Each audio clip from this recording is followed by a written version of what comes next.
so 7 years. This week was their 7th week. Do you remember that? You must remember. Where were you on this? You were there in Windsor. Oh, I was there. Hated the day. The day was a miserable day. I mean, it was a... Really? I thought... Well, was it? Well, I can tell you now, it was the worst. What if the most celebrated royal wedding of the century wasn't the fairy tale we were promised, but something far more unsettling? For 7 years, the world believed Meghan Markle and Prince Harry's big day was a symbol of love, tradition, and unity. But now, Arthur Edwards, the royal photographer who stood inside that chapel, has broken his silence. And what he revealed shatters the carefully polished illusion, exposing a wedding less about vows and more about power, control, and dominance. I ever did, because Harry was determined to keep the newspapers away from it as much as possible. Everything was done on long lenses. I mean, I tell you, had an 800mm lens photographing the guests arriving.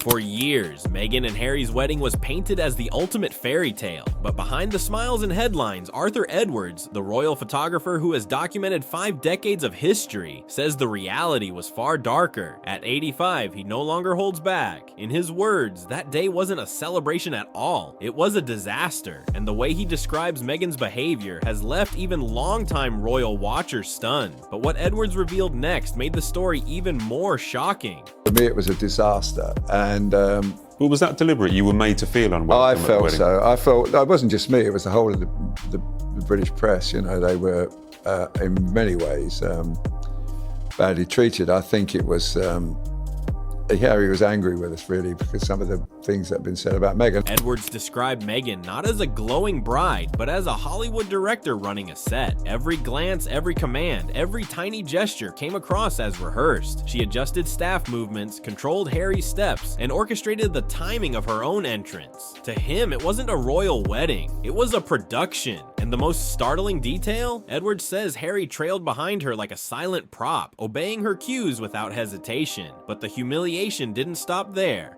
I want to sort of mention them now, but some of them were pretty unfair as well. And so he was angry, and I felt, you know, we were punished for that. And in fact, I never got one picture in the paper published from that day. And when I think, you know, I've done some... According to Edwards, palace staff were stunned by Meghan's tone. They had expected humility and warmth, the kind of grace Kate Middleton displayed on her wedding day. Instead, they saw icy precision and orders barked like commands. Florists, servers, even senior aides were treated as background extras in Meghan's performance. And through it all, Harry stayed silent, never once stepping in to soften her words. For many inside Windsor, that silence spoke louder than anything Meghan said.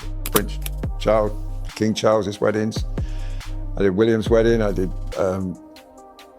Andrew's wedding. I did Sophie and Edward. You know, I mean, they were lovely occasions, but that today, I couldn't get out of Windsor quick. Before we go further, make sure you hit that like button, subscribe, and press the bell icon so you don't miss the shocking truths still to come. Because Edwards didn't stop at Meghan's behavior. He revealed how the royal family themselves reacted. Behind the smiles, he noticed uneasy glances, stiff expressions, and even flashes of irritation. While the public saw a fairy tale, those inside Windsor saw something else entirely. A bride more focused on optics than vows. And that was only the beginning. In my view, a disaster, because I knew we was not going to get a picture of it. Everybody was hoping we would get pictures of it. I mean, obviously, when William was born and Harry was born and George and Charlotte and Louis.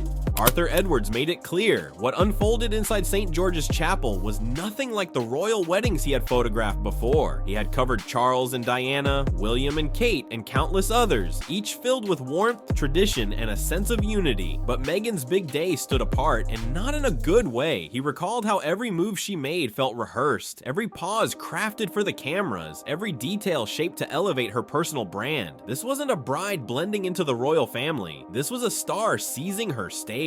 Even more humiliating was Harry's role. Rather than a confident groom, he became, in Edwards' words, a man walking obediently at her side, reduced to a follower. For royal fans, the image was devastating, confirming suspicions that Meghan wasn't there to adapt. She was there to control. But Edwards' sharpest observations were yet to come. She's still at home. There's been loads more. The usual suspects have been going online and making up nonsense. I can say she is at home, she is still recovering, she's still kind of obeying doctor's orders, but there's absolutely no need to rush her back, particularly as Edwards went further, revealing that Meghan's obsession with optics overshadowed the spirit of the day. From the dramatic toss of her veil to carefully timed glances toward the cameras, nothing felt natural. While members of the royal family moved with ease, Meghan appeared programmed, each motion designed for maximum impact. Edwards noted that the event felt less like a royal milestone and more like a Hollywood premiere, starring Meghan, directed by Meghan, produced by Meghan. And yet, what unsettled him most was the royal family's reaction. He caught glimpses of disapproval, tight smiles, uneasy shifts, and even visible annoyance from senior royals. The grandeur of the moment couldn't hide the reality that this wedding wasn't bringing a family together. It was elevating one woman above them all, and Meghan's fury at Edwards' revelations shows just how much she knows it. proposals that come out, bearing in mind that we know that that she is unwell and she's recovering, is this the Princess of Wales that who's still working behind the scenes and getting involved in her big projects? Is this what we should Palace expect? staff, the day was less about joy and more about survival. Edwards recalled how Meghan treated florists, servers, and aides as though they were disposable extras in her production. Every instruction was sharp, every adjustment demanded perfection, leaving little room for warmth. What shocked observers most wasn't just her tone, but Harry's silence. Not once, Edwards insists, did he attempt to soften Meghan's words or reassure those around her. Instead, he followed closely, nodding in agreement, reinforcing her authority. It painted a devastating portrait. The groom wasn't leading his own wedding, but playing the role of Meghan's prop. For a prince once admired for independence and strength, the image of silent submission marked a turning point. And as Edwards revealed, this wasn't simply a momentary lapse. It was a warning of what was to come. And I think she's just an incredible woman in my view. She not only a mother and rearing three beautiful children. She's When Meghan and Harry's wedding was first celebrated, it was hailed as a breakthrough, a symbol of modernity and progress within the monarchy. But Edwards' account destroys that narrative. What he witnessed wasn't a blending of tradition and modern love, but arrogance wrapped in spectacle. He described a bride who sought to rewrite centuries of royal custom, turning sacred rituals into backdrops for her own performance. While the public swooned over romance, Edwards claims the reality was manipulation, optics, and control. And for Meghan, the worst part is credibility. She can dismiss tabloids as gossip, but she cannot dismiss Arthur Edwards, a man trusted by the royals for nearly 50 years, who stood inside the chapel and says he saw it all. His words rewrite history, exposing the fairy tale as nothing more than a script. But now I want to ask you, do you believe Edwards' account proves Meghan's wedding was more performance than marriage? Drop your thoughts below, because this debate is far from over. younger members could get involved in, well, for instance, the garden party. I mean, William took that on himself. I think the king was due to be there and he had to cancel for some reason.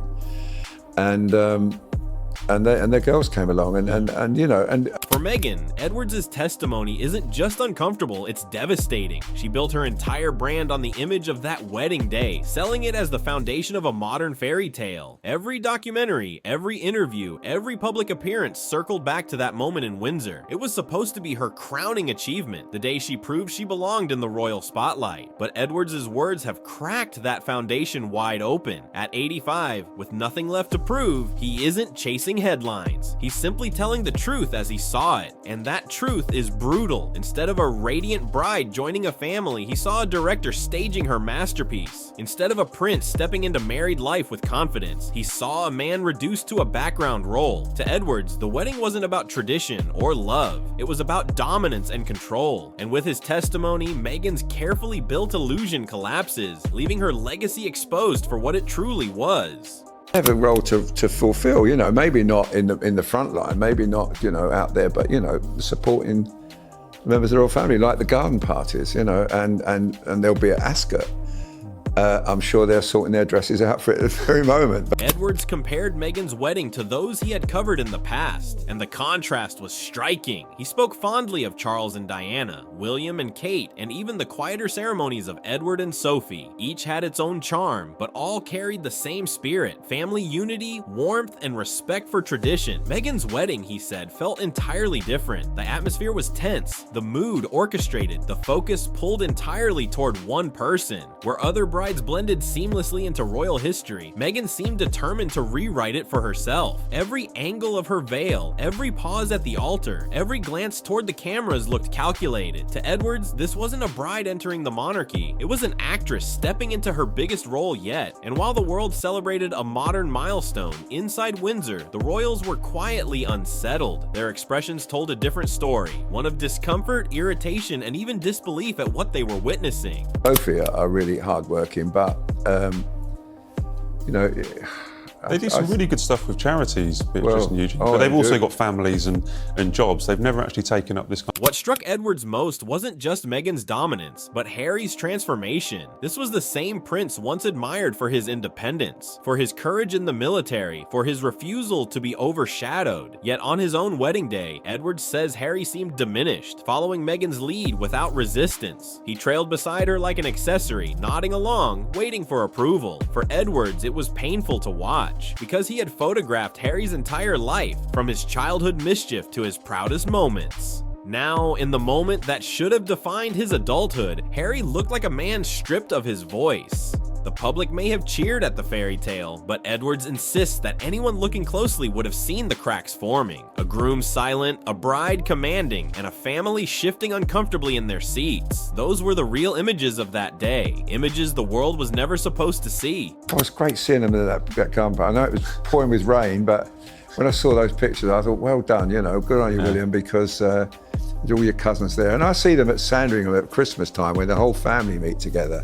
And so, the fairy tale Meghan Markle spent years polishing has been torn apart by a man who saw it all with his own eyes. Arthur Edwards' words don't come from rumor or speculation, but from experience inside Windsor on that very day. His account flips the narrative on its head. Meghan wasn't the glowing bride joining a family. She was the director running a show. Harry wasn't the bold prince stepping into a new life. He was a silent prop trailing behind. For the royal family, it was less a celebration and more a warning, a glimpse of the storm that would follow. Years later, the echoes of that day still shape Meghan and Harry's legacy. They remain among the most famous names in the world. But as Edwards' testimony spreads, the question lingers. Famous for what? Not love, not tradition, but spectacle, scandal, and control. And that's the sting. Now I want to hear from you. Do you think Arthur Edwards' revelations mark the final crack in Meghan and Harry's carefully crafted image? Or will they somehow spin the story back in their favor? Drop your thoughts in the comments. Smash that like button, and don't forget to subscribe with the bell icon on, because this royal story isn't over yet, and the next chapter could be even more explosive.